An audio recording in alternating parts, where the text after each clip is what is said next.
Welcome back to Chloe's Curiosities, where we chase our curiosity, we embrace discomfort, and we explore what it means to live a fulfilling life for the individual. I'm your host, Chloe Laverne, and whether you're watching from Afrovibes TV and radio, our app, website, or the YouTube, Amazon Fire TV, or Roku TV, I want to say I am so grateful you're here. Thank you so much.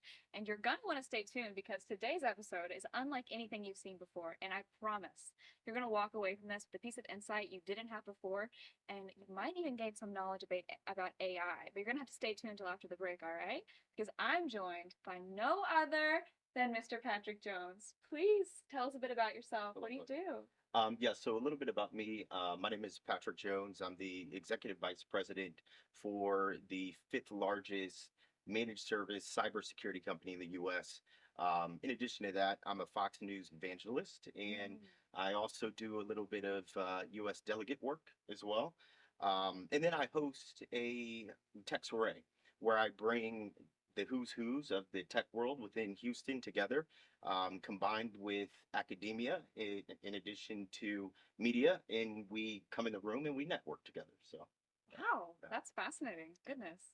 And are you proud of yourself? Are you fulfilled with where you are in your life? proud of myself. You should Yes, be. yes. I would say I'm proud of myself. There's obviously more work to be done, but yeah. That's amazing because I will tell you, that sounds like quite the accomplishment. Those things. Well, thank you. And it does make me wonder, I'll cut straight to the chase. Sure. Is there any kind of a discomfort or unease that you've had to face in your life to take you to this point where you are now? Okay, so adversity, yes, 100%. I've actually had to go through a lot of adversity coming up. I was a teenage father, and I had a lovely son when I was 17 years old. His mother passed away when he was 11 months. So I was a senior in high school. And then I had just received a college scholarship, and I had to denounce that because I didn't want my parents, who has already, completed their responsibilities, to take care of my responsibilities. So early on, I was working little odd and end jobs, and that right there was kind of like the catalyst to persevere, right? No one likes living in roach infested apartments where literally, um, I remember one day how I got out of that roach infested apartment. Um, I had rolled over on a roach, and then I had like this major welt on my back. And I was like, well, what is this? Right? I was getting ready for work. And next thing you know, I went to my bed just to see that there was a roach that was literally, I suffocated, and he was trying to like eat through my skin. And but yes, so no one likes that.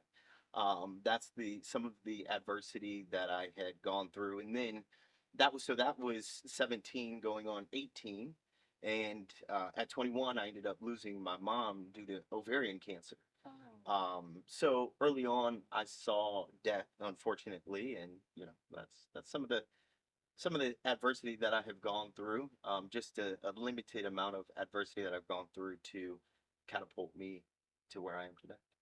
and I mean, gosh, you're already so respected by me now. You're even up here. I mean, not everyone can say they've gone through that, and that truly speaks volumes about who you are as a person. And would you say that your past and the things you've gone through has really shaped who you are today? And does that kind of shape your decisions as you move through the tech industry? Well, so who I am today, yes, right. You never want to go backwards. I know what it is to, as an adult, be broke. I know financially, in both, mentally as well. You understand, kind of coming from a dark place and how to be resilient and maintain, and then persevere, right? So how do you turn that around? So yes, I get that wholeheartedly, and it's always in the back of my head, right? Mm. Because you never want to go back to that time frame. So I probably work 10 times harder because I never want to go back there, right? So That's amazing. And it's so funny to say that, like, oh, you went through this pretty tough environment and the things you faced are really unique. And yet you wouldn't be here without it. right, right, And that's probably why you carry it with you. right, exactly. And early on, before that, being kind of a knucklehead and being a knucklehead, you kind of get in trouble. That had occurred as well, right? But I knew from that experience that I always had the hustler's mentality, and as I grew wiser, that hustle mentality translated into the corporate world, and from there, I literally never looked back. Wow, so inspiring. I just goodness, my mind just like totally went blank. But I mean, I was just in awe. I guess my question is, if you had a piece of wisdom that you can impart to our viewers, who a lot of them are younger and they are interested in self-development and becoming the best versions of Yeah. themselves, I see you. What would kind of be your piece of advice to them at this point in their lives? Yeah, so self-development is key. I actually classify it as self-modification, right? Because we're consistently modifying ourselves. And don't be afraid to embark on that journey. It is tough, right? And the reason why I say it's tough, yeah, I think about early on growing up, um, my speech pattern was not what it is today, right? So I had to relearn my speech pattern. So there's so many things that when you embark on that journey that you're going to experience, and it's going to be extremely difficult, and it gets grueling. And not only does it get grueling, there were many times in my course of evolving that I wanted to quit and go back to what was easy, right? And I can't tell you countless times where, like, literally, I wanted to quit, but I never did. So, remain steadfast, constantly be evolving, and there's nothing wrong with reading a book, picking up a book to figure out, like, what's that one nugget, that one little thing that I can implement, and it will help better my situation, right? So, uh, be a constant learner. There's nothing wrong with that. In fact, there's one thing that my father instilled in me early on, and he said, if you're not learning something every day, then what are you doing? I love that. I feel like to me, knowledge is an endless pursuit. Yeah, It is one of the greatest blessings of being a human and being alive agreed. is the Agreed. ability to learn. Agreed. And so hearing you mirror that same kind of mentality is perfect. I Yeah. love what your father says. But if you're not learning something every day, then what are you doing? Right, right, right. Agreed, agreed, wholeheartedly. So, that's just one of my many principles that I abide by. But yeah, Yeah. it's And important. I actually want to challenge our viewers today Yeah. to tell me what is it you've learned today. And if you haven't learned anything, then let this be your challenge Yeah. and go learn something. I Yeah. mean, Yeah. but what kind of interested you and kind of got you into where you are now? I mean, your past and being a single father and having to go through the grief you did. What led, like, out of that really horrible, grueling situation? Yeah, yeah, How did that lead to where you are now? The man in front of me in the nice suit news on Fox News. yeah, yeah. So there were two things. I sat down, I did some research, and I knew that, okay, well, communication comes naturally. Mm. Um, I also knew that at times I could be persuasive. Mm. And so I thought about that. I'm like, all right, well, from profession standpoint, those are the two things. Now, mind you, this is me in my teens. So, like, those are the two things that I keyed in on. So I'm like, all right, well, how can they translate? Mm. And so I looked up and came across professional sales, right? So I'm like, okay, well, I already have the hustle mentality. Let's get into the professional sales. So there were two components of professional sales that I was looking at. I either wanted to go into pharmaceutical sales or what was early on then tech sales. Oh. And so I remember I literally, and this is, I'm going to date myself, but it's all good. Um, this is when they had machines, right? Of course, yeah, I So remember the dinosaurs. right, exactly, exactly. So the fax machine, I literally submitted probably about 200 resumes, Wow. right, via the fax machine, and that's how you would interact going back and forth at that point in time. It wasn't necessarily emails; it was fax machines, and so tech gave me my first opportunity in Northern Virginia. So then I went in, and I wasn't in sales yet. I was in customer service. So Oh. then I started in customer service, and then once I started there, there was this, and I'll never forget, and this was literally the beginning. There was this incentive that came out, and they were like, "Hey, you customer service people, if you can sell whatever we were selling at that point in time, if you can sell them one call, one close, then you'll get commission." So I remember the first month, okay, I ended up making like $1,500, and this is when my salary at the time was $28,000. Mm. So that's my salary for 12 months. So $1,500 that I made from commission by selling, I was like, all right, let's roll. So yeah, There's something to this. Gotta keep going. right, right. Well, what's to it is it kind of led to where I am today. Yeah, Yeah, and that's so fascinating. Wow. And that's what I hear a lot is people say like the core foundational skills are communication and sales. And right. even at your young age, you had an idea. You're like, well, I'm good at persuading people. I can talk, and now I can sell. Yeah. So to me, that's like a recipe for success. I mean, Yeah. Yeah, that was it was interesting. It was fun, right? At the point in time, I remember I would look at my W-2. That's how I kept score of the game, right? Because I looked at it as a game. score the game. I Exactly. really like that. Yeah. So every year I wanted to grow Mm. from from the points, the amount of points that I would put up in the game, hence the W-2. So that's how I looked at it. Yeah. And can I ask you, at that point in your life, whenever you uncovered this a magic sales tool and that you were just this master salesman, Mhm. did you have kind of a vision for your future? And did that vision include your sales background and communication? Yeah, so Vision, it's funny. I'll go back to one of my favorite movies, one of three favorite movies, and that is Gatsby.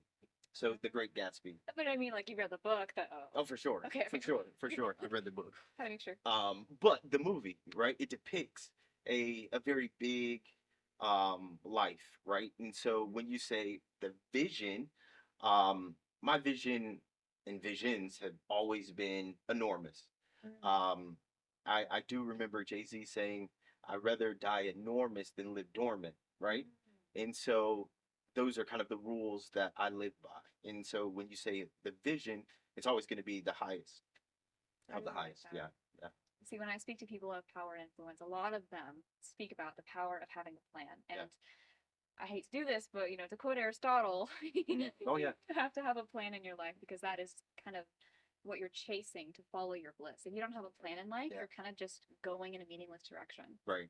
If you don't know where you're going, then you're never going to get there. Agreed. Agreed. But in order to know where you're going, you have to understand and have studied where you've been. Yes. Right. So a lot of people forget that. It's like Mm. if you don't study and have mastered where you've been, then understanding what it takes to get to where you want to go becomes a bit more difficult because the beauty in understanding the road of the past, you get to study yourself, your decisions, your moves, your thought process. And without mastering that aspect, it's difficult to then move on the way that you want. I So could not agree more. yeah, I personally believe that life is a funny way of repeating lessons in your life until you learn it. agreed. I think we've all encountered that in our own ways, whether that's, when you were in school, like, oh, I never learned this lesson, so it just kept repeating itself, or in relationships of kind of people kept returning in your life. Hmm. Can you think of any specific examples right at the top of your head? It's okay if not, of times when you've had to repeat a lesson in order to move past it to the next? That was quick. Sorry, we Times that didn't I had to prepare. repeat a lesson. You know, repeating a lesson maybe happened twice in my life. Ah. Um, and that was more kind of like relationship Mm. lessons, right? Yeah. In what you accept and what you don't accept. But as far as like business, no. I learn lessons quick. Um, I teach one thing when it comes to my sales reps. If you are going to fail, fail fast. Gonna fail fast. But it's okay to fail though. Mm-hmm. And that's what a lot of people don't understand. Like you have to master the art of failing in order to master the art of success. Yes. So yes, that's the thought there. And I love that so much. I could not agree more. You know, exposure therapy kind of talks about that. Yeah. And when we get back right after this break, all right, guys, we will be talking all about AI because I did promise you some AI talk, and you're gonna walk away from this with more than you came in, and we can talk more about exposure therapy, and we can pick up right where we left off after this. But we're gonna be right back, y'all.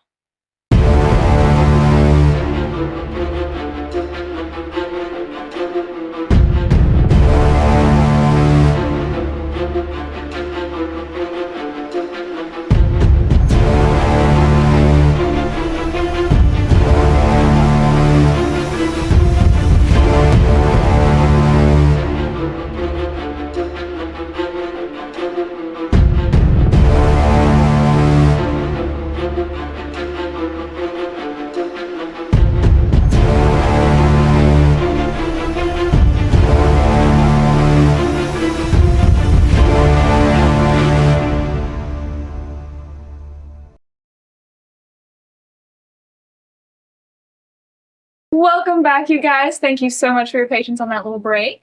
So, back when we were talking about, we were discussing how you have to go through discomfort, through, exposure therapy. And what are some things that you faced as you got on your journey of getting into sales and communication that really got to where you are now?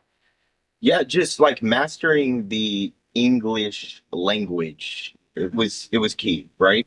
In addition to that, we talk about inflections, and if you want to draw people in, understanding how you can do that by way of just your voice waves, and also inflections in not only the voice but also commanding attention within the room as well. Um, Understanding how people think, right? So the psychology of how people think and make decisions, that's extremely important. Especially in sales. Right, right. And then last but not least, the power of negotiating, right? So I ended up going to Harvard online just to essentially compete against other business owners throughout the globe on a very high level to earn my negotiation mastery certificate, if you will. I So was just about to ask, like, where did you learn this? Where did you learn about basic psychology and sales psychology, negotiation? And you're like, oh, Harvard. Oh, right. Well, so it was just the negotiation mastery aspect from a Harvard perspective, but everything else is just picking up a book, and then the glories of YouTube as well, and then just like my favorite authors, following them on YouTube because most of them have a YouTube presence as well. And what are some of those authors? So someone who I really, really like when it comes to sales, Grant Cardone. Classic. The 10X rule. If you're not first, you're last. There's so many different classic books that he's created. So yes, that's an author that I would say if you're looking to get into sales, definitely read the 10X rule. Beautiful. Yeah, it's a must. It's a must. Yeah. And then the power of persuasion is very important. And then Robert Greene. We knew he was in my head. I was like, I'm waiting on Robert Greene. Robert Greene, 48 Laws of Power. It's so important. And I will say, if you are looking into Robert Greene, 48 Laws of Power, classic, you can't miss it. Yeah. But you also may like 365, the 365 Laws. Yes. It kind of does a great job of summarizing all of his books previously into different, like, months have different categories, and he will quote directly from the book. So if you want to read like all of his books, but you don't have the time or maybe the resources to read all of them, just read that one. Right. And then for those of you who come from the streets, the 50th law of power. So that Robert Greene actually sat down with 50 Cent and they created a book based on street code, right? So in streets and business, they're synonymous to one another. So yeah, I love that. That's a great piece of insight. And I feel like talking about kind of technology and books and everything, it goes into a little bit more about what you do now and your profession within technology and AI. And I have questions. I'm sure our viewers have questions. What are some of the biggest kind of issues or things that you see businesses and individuals do with AI that you feel like they could handle better? Yeah, so first and foremost, not understanding AI and how it can be used against you, because at the end of the day, it's going to be used against you. So, for example, we'll talk about organizations. Organizations today, they don't know what AI, large learning model that their employees are using, right? You can use Gemini, you can use Claude, you can use ChatGPT, and the list Perplexity, and the list goes on and on and on and on. But then when I sit down and I, listen to CEOs and talk to them, they don't know who's using what. Oh, So then if you don't know who's using what, then you don't know what they're looking up. what And they're you don't sharing. exactly, and you don't know what PII, which is personally identifiable information that they're sharing, right? So then let's just say an attack happens and they go to Claude and they're looking for employees based on the email address in the domain that they were querying and searching for things leveraging Claude. Well, if that data is not secured, which it's not, then the hackers can confiscate that. And then you have a major lawsuit because a customer now finds out my information got stolen because you didn't have parameters on how your employees leverage AI. That's fascinating. And I feel like so many of us take advantage of just like the accessibility of AI. Like I hate that I hear this so much in my daily life. Oh, I don't know, just chat GPT it. It was 2 + 2 = 4. What do you mean chat GPT it? Yeah. But it's so true. Like that information is out there. And once it's in the data, like what do you do? How could people secure it? To secure the PII, what was that? PII, personally identifiable information. So PII is essentially your name, your address, your social security So like when information, you're working credit at a card. business, you're like, tell me about John Doe and Right. how is his X amount of money, and then that gets leaked, and then now everyone knows John Doe's makes that much money. Exactly. Can you protect that or encrypt it? So there's a couple of things that you can do. Number one, if you're an organization, you have to create compliance code and standards. And then once you create compliance code and standards that are documented, then you educate your employees on what it is that they can and cannot do. A lot of these companies have to leverage a cybersecurity company or a managed services company like a Logically to better understand what they should be writing about, right? Because they don't know where to start. AI is so new, but it's literally running rampant, right? So they don't know where to start. That's number one. Number two, team with a company like Logically to do one thing, to provide a secure mechanism that allows your employees to then interact with AI, right? But do it in a safe and secure way. That is encrypted. You alluded to encrypted. Yes, you can do that, but it's much cheaper and much more cost effective to do that through a managed service cybersecurity company. Okay. See, that's so interesting, Yeah.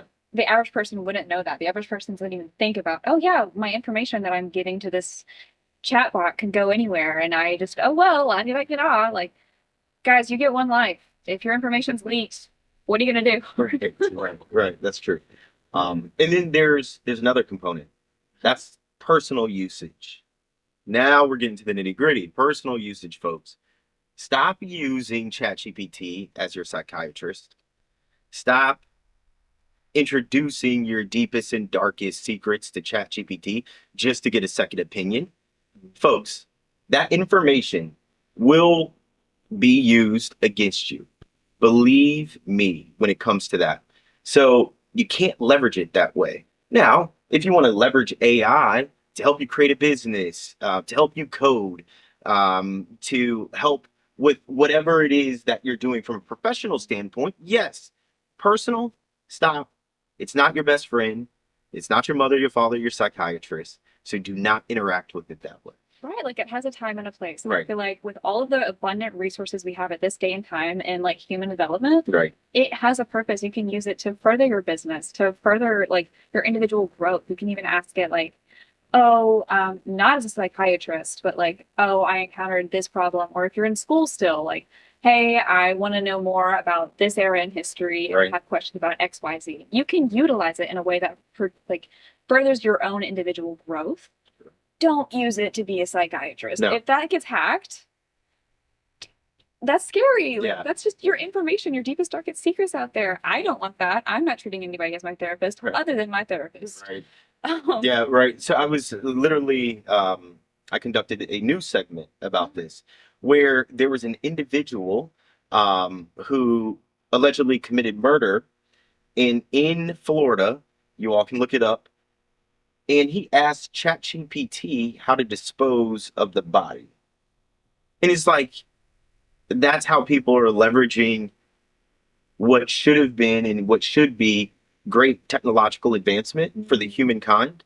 That's how people are leveraging it. So sad. Gosh. Yeah. They rest in peace. Right. And talking about AI, it is such a beautiful thing to have this kind of development.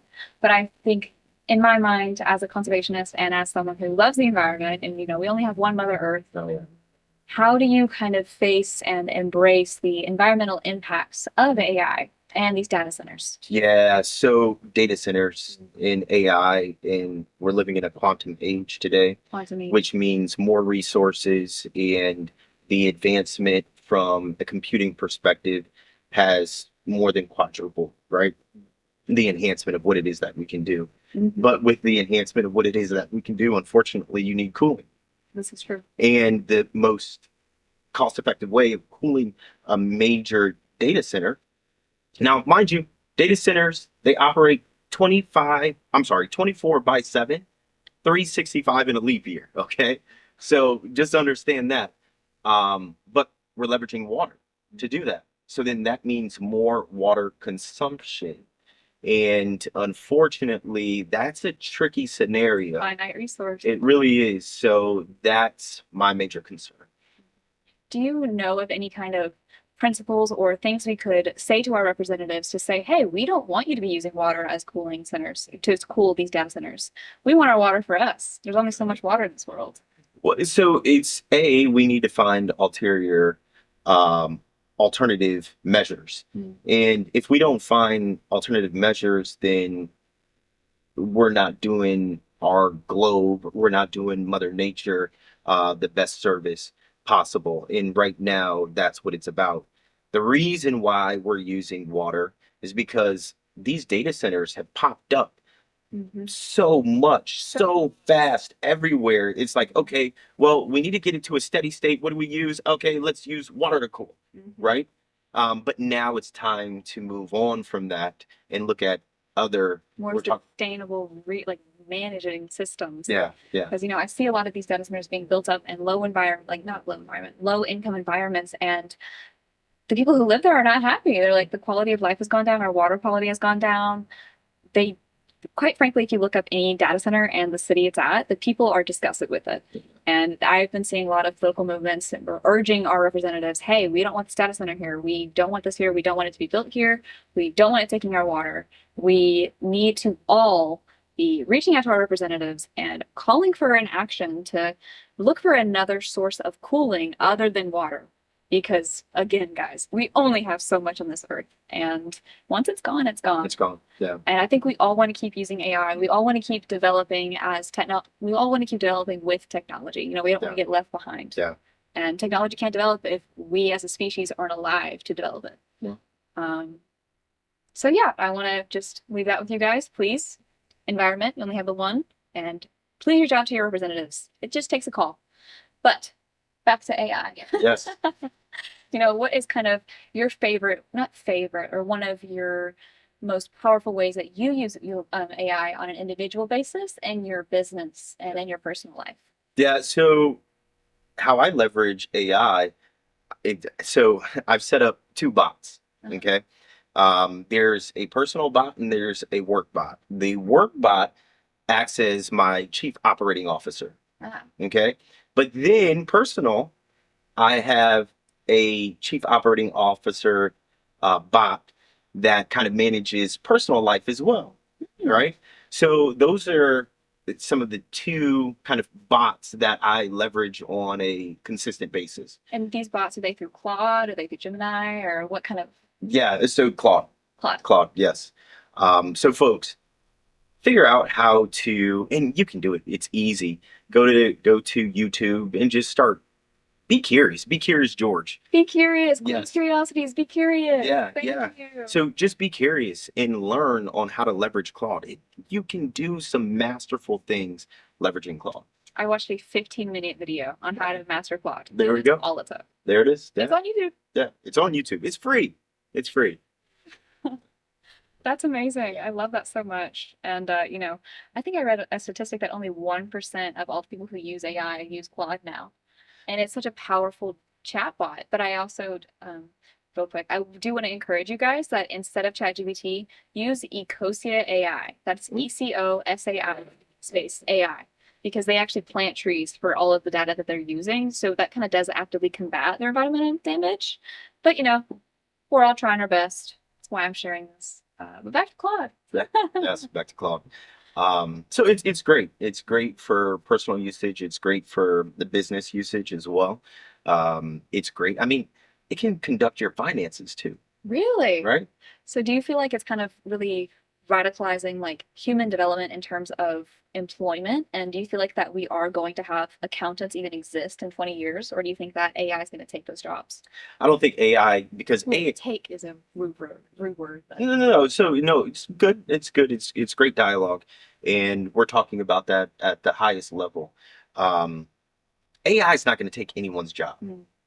What it's going to do, it's going to call for you all out there to get smarter on how to leverage AI so you can respond quicker, faster, etc. That's what it's about. Because AI is more so about creating efficiencies and then figuring out those efficiencies and then internalizing your organization to then operate and leverage those efficiencies. But then once you do that, you go one step further and figure out how those efficiencies can be cost effective and savings to your customer base as well. So it's more so about the enhancement of one's usage. Now, what that does mean, if you, for example, you're a manager of a sales team, okay? And you figured out how to leverage AI, well, guess what? That's going to help your sales team get to market faster. So then that's going to put more money back into your pocket, right?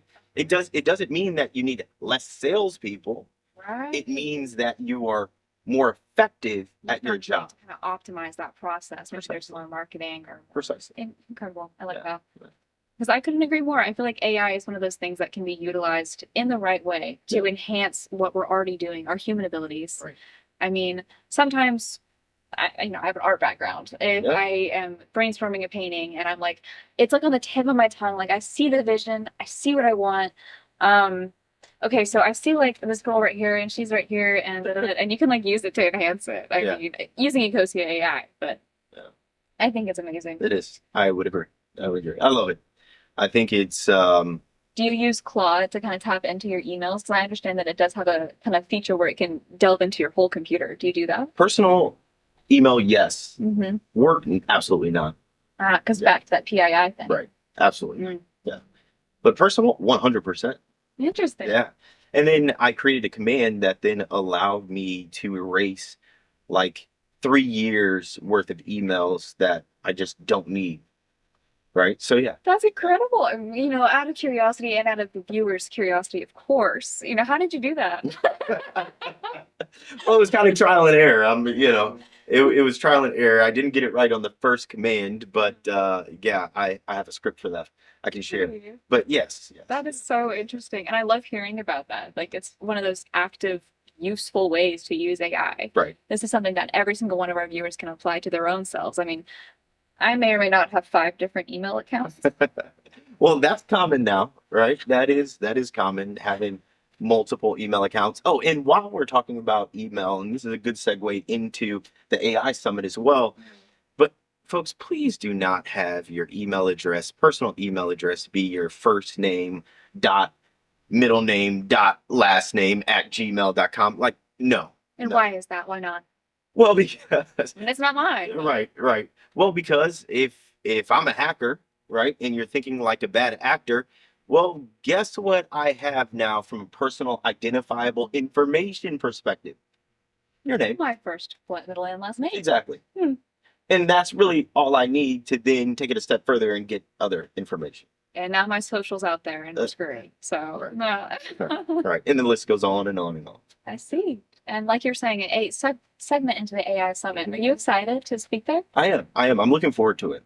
I'm looking forward to it. I classify myself as an evangelist from a AI and cybersecurity perspective. So, that's my mission, to educate people, not just to educate companies that have, hundreds of millions and billions of dollars. I do that too, right? He does it all. I mean, But personally, I enjoy educating just our citizens, right, in Houston, and that's part of the reason why I go on to Fox 26 News and talk about nation state attacks and things of that nature. So I'm really looking forward to it. Yeah. and that's incredible because I speak to you and I can see your passion. Yeah. Like, it just shines through you. You are someone who cares, Yeah. and that means a lot in today's day and age. Right. Yeah. Well, I have a father who is in his 80s.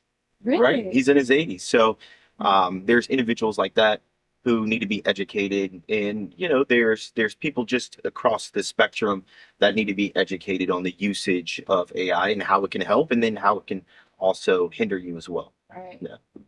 Well, I think that is about it for us today, guys. I think that this has been a very compelling and interesting episode, and I hope that you've been able to take multiple things from this episode, because I know I did.